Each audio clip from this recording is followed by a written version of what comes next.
बिस्मिल्लाहिर्रहमानिर्रहीम। अस्सलाम वालेकुम व्यूअर्स, आज के व्लॉग में खुश आमदीद।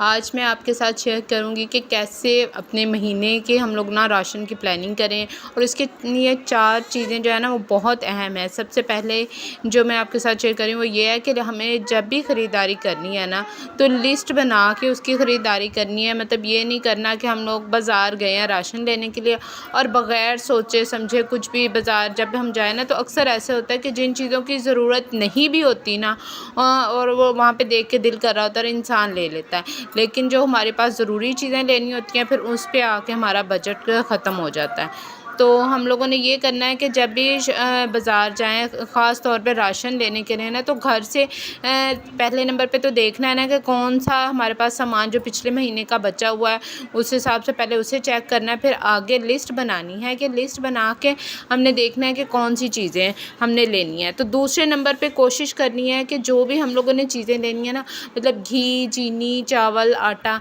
ये मेन चीज़ें होती हैं। ये चीज़ें हम लोगों ने जो है ना होल सेल मार्केट वाली साइड से लेना। अब वो हर जगह पे होता है। अब जैसे अब मेन हम अब घर के करीबी दुकान पे जाए ना या किराना स्टोर पे छोटे वाले पे जाएँ तो हमें वहाँ पे चीज़ अक्सर महंगी होती है।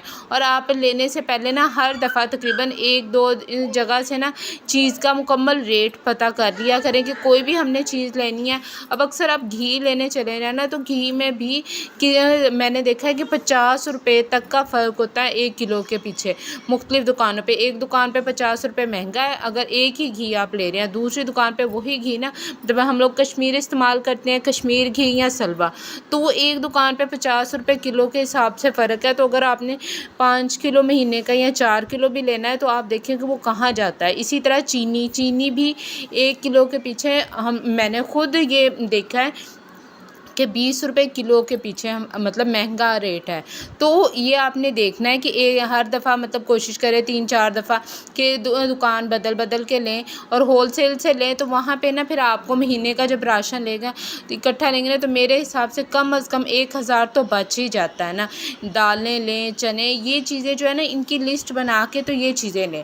फिर दूसरे नंबर पे आ जाता है कि आगे आपने ना गैर ज़रूरी चीज़ें जो होती हैं, अब गैर ज़रूरी चीज़ें हम लोग अक्सर लाते हैं बच्चों के लिए जी, नूडल्स बहुत ज़्यादा, या कि ठीक है अगर रोटी नहीं खाई नूडल्स बनाएं। मैं यहाँ पे ये नहीं कहूँगी कि नहीं बनाएं, लेकिन उनको ना पहले अपने ज़रूरी चीज़ें जो राशन की होती है ना वो पूरी करने के बाद ना थोड़ा ये चीज़ें जो है ना इतनी, एक तो यहाँ पे मैं कहूँगी कि ये बच्चों के लिए ना तो इनमें कोई एनर्जी होती है ना कोई, ये तो बस एक टेस्ट है। तो ये कोशिश किया करें कभी कभी ऐसे की चीज़ें बच्चों को दें, बच्चों को हेल्दी खुराक दें। घर की जो देसी चीज़ें हैं ना उन्हीं में अब फिर से सारा कुछ वापस आ रहे हैं कि देसी चीज़ें जो होती है ना उन्हीं में ताकत होती है। अब आप अंडा बना लेंगे, दूध, दही, घी, मतलब ये चीज़ें जो होती हैं इन्हीं में ताकत है। अब हम बाज़ार से जो कुछ भी ले आते हैं उनमें कुछ बस एक जायका तो है, लेकिन बहुत से मसाइल जो ख़ास तौर पे बच्चियों में भी PSO का मसला जो बन रहा है वो बहुत ज़्यादा बन रहा है। तो ऐसी चीज़ों को ना आप नज़रअंदाज अभी से करें।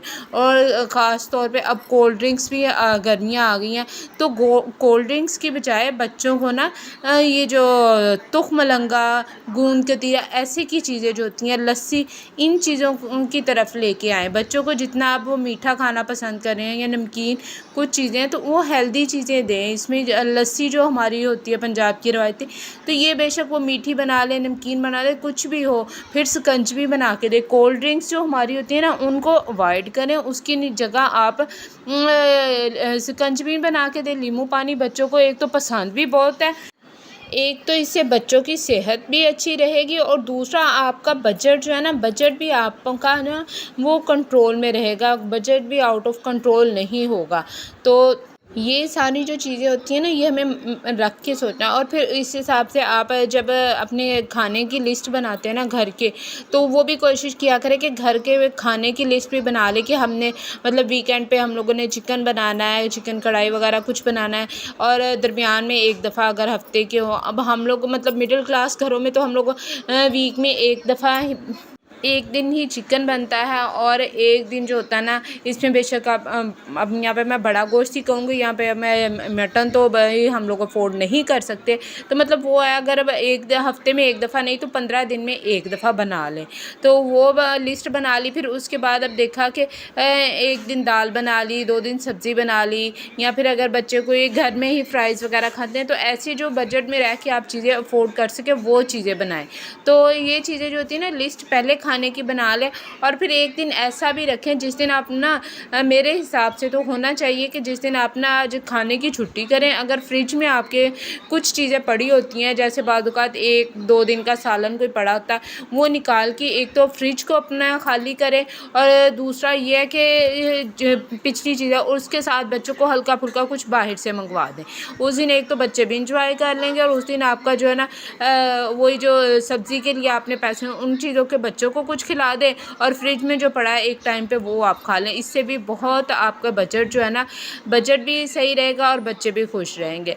फिर आज हमारी जो है ना फ्रिज, इसके साथ ही ना गर्मियों का मौसम आ रहा था, फ्रिज ख़राब हो गई, और मैंने फ्रिज को बिल्कुल खाली करके उसको साफ़ करना था, उसकी गैस ख़त्म हो गया। तो अब गैस भरवाने के लिए भी अचानक से, वही मैंने कहा ना, जब अचानक से कुछ ऐसा घर में हम लोगों को पड़ जाता है ना मसला, कि बस जी अब बिल भी आ गया और साथ में अब फ्रिज के लिए भी एकदम से मतलब 4-5 हज़ार रुपया चाहिए। तो वही जो मैं आपको कह रही होती हूँ ना, कि हर दफ़ा आपने अपने राशन में से, वही कि अब मेरे पास राशन के जब आते हैं पैसे, मुझे तो हफ्तावार मिलते हैं, तो हफ्तावार मैं क्या करती हूँ, उसमें से ना पहले ही 1000 या 500 रुपया साइड पे निकाल के रख लेती हूँ। अब वो जो साइड पे निकाल के रखे हुए थे ना, वो एकदम से उठा के तो उनसे ना फ्रिज ठीक करवा लेनी है।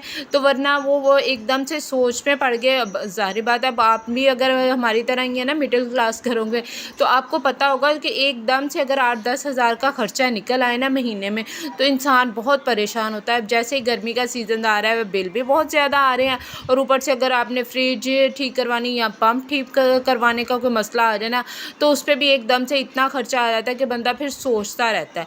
तो इन ऐसी ज़रूरतों के लिए ना, आपने वो जो सेविंग की होती है ना, फिर आपको उस सेविंग का एहसास होता है कि कैसे मुश्किल वक्त में अगर आपने वो पैसे ना बचाए होते तो कितना मसला बन सकता था। क्योंकि इस दौर में ना इंसान एक दूसरे से वो जो मांगने वाली हालत होती है ना, वो भी नहीं कर सकते, क्योंकि अपने बहन भाइयों का भी पता होता है।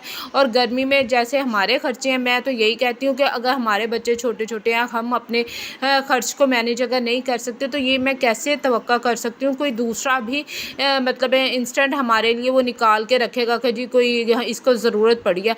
अल्लाह ना करे, अल्लाह ना करे कोई बहुत मसला बने, फिर तो इंसान एक दूसरे से चले जी उधार लेना कोई बुरी बात नहीं है, लेकिन उधार लेना तो आसान होता है, लेकिन जब वो उधार देना पड़ता है ना, मेरे हिसाब से उधार देने के वक्त ना बहुत मुश्किल पेश आती है जब वो वापस करते हैं। क्योंकि उसी खर्च में अगर हम अपना खर्च मैनेज नहीं कर सकते, मतलब महीने का अगर मेरे पास 50 हज़ार है, तो मैं 50 हज़ार महीने में मैं अपना खर्च मैनेज नहीं कर सकती, ऊपर से 10 हज़ार मैंने किसी को देना है, तो महीने का अब मेरे पास बाकी का 40 हज़ार रह गया। 10 हज़ार अगर मैं किसी को दूँ, तो फिर 10 हज़ार में मुझे महीना कैसे मैनेज करना है। तो मेरी कोशिश तो यही होती है कि उधार से बचे। अल्लाह ना करे, अल्लाह ना करे कि कभी कोई ऐसा वक्त आए कि उधार लेना पड़े। लेकिन ये है कि जितनी अपनी चादर होती है ना, कि अगर मेरे पास महीने का वही कि 50 हज़ार महीने का आता है ना, तो मेरी कोशिश यही है उसमें से मैं 5 हज़ार सबसे पहले उठा के साइड पे रखूं, और बाकी का जो पैसे होंगे ना, उसमें फिर मैं सारे पहले से वो देख के कि ये बच्चों की फ़ीस है वो साइड पे कर लेती हूँ। फिर ये जी बिल के मतलब 3 से 4 हज़ार बिल के साइड पे कर दिए, क्योंकि हमारी कोशिश यही होती है कि हम बिल भी हमारा ना अपनी लिमिट में रह के आए। जैसे जैसे बिल ज़्यादा बढ़ता है, तो फिर वो भी देते वक्त ना एक अजीब सा मसला सा हो जाता है, परेशानी होती है कि सारा जो बजट होता है ना, वो सारा हिल जाता है। तो मेन अब गर्मियों में यही कोशिश है कि बिल कम आए। फिर उसके बाद बच्चों के, जैसे गर्मियों में है ना, अब बच्चों को कोई ना कोई पानी पीने के लिए, कि उनमें पानी की कमी ना हो, तो इसके लिए कोई ड्रिंक ऐसे आप ला के रखें। ड्रिंक अब यहाँ पे ड्रिंक मेन आजकल टैंग जामे शीरी यही होता है हम लोगों के घरों में। और उसके साथ साथ ज़रूरी जो सबसे मैं तो कहती हूँ बच्चों के लिए ना, वो तुख मलंगा होता है। वो गर्मी में बच्चों को उसमें बहुत अच्छा रहता है। एक तो वो मतलब हेल्दी भी है, और ऊपर से ये है कि गर्मी में बच्चों के लिए बहुत अच्छा है। अगर हर ड्रिंक में ना बच्चों के, मेरी तो यही आदत होती है कि सुबह उठ के 1 चम्मच भिगो देती हूँ, तो कोई भी बच्चों ने अगर दूध पीना है या शरबत पानी के लिए बना के रखा ना, तो उसमें फिर मिला के तो बच्चों को दे देती हूँ जी। तो मेरी आज की ये वीडियो आपको कैसी लगी मुझे ज़रूर बताइएगा। यहाँ पे ये मैंने एक स्पंज रखा होता है फ्रिज के अंदर, ऐसे इसको धो के ना मैं स्पंज फ्रिज के अंदर रख देती हूँ नीचे, फिर वो जो ऊपर से पानी आ रहा होता है ना फ्रिज में, तो वो जमा होता है, फिर वह उसको बड़े आराम से इजीली साफ़ कर देती हूँ, क्योंकि कपड़े के साथ ना कभी कभी पानी इतना एब्जॉर्ब नहीं कर सकते, तो इससे बहुत अच्छे से सफाई भी हो जाती है और पानी भी जो होता है ना वो खुश्क। अब यहाँ पे देखिए हमारी फ्रिज बिल्कुल खाली है, क्योंकि अभी मैंने बताया ना कि हमारी फ्रिज आज ख़राब हो गई है। अब इसमें गैस भरवानी है और बिल्कुल भी इसमें कूलिंग नहीं है, तो बिल्कुल इसको खाली करके इसमें सारी आइस वगैरह मेल्ट हो गई है। तो अब इसको साफ़ करके ठीक करवाएंगे इंशाल्लाह। फिर मिलेंगे नेक्स्ट वीडियो में, जब तक के लिए अल्लाह हाफिज़। दुआओं में याद रखिएगा और एक प्यारा सा कमेंट करना मत भूलिएगा।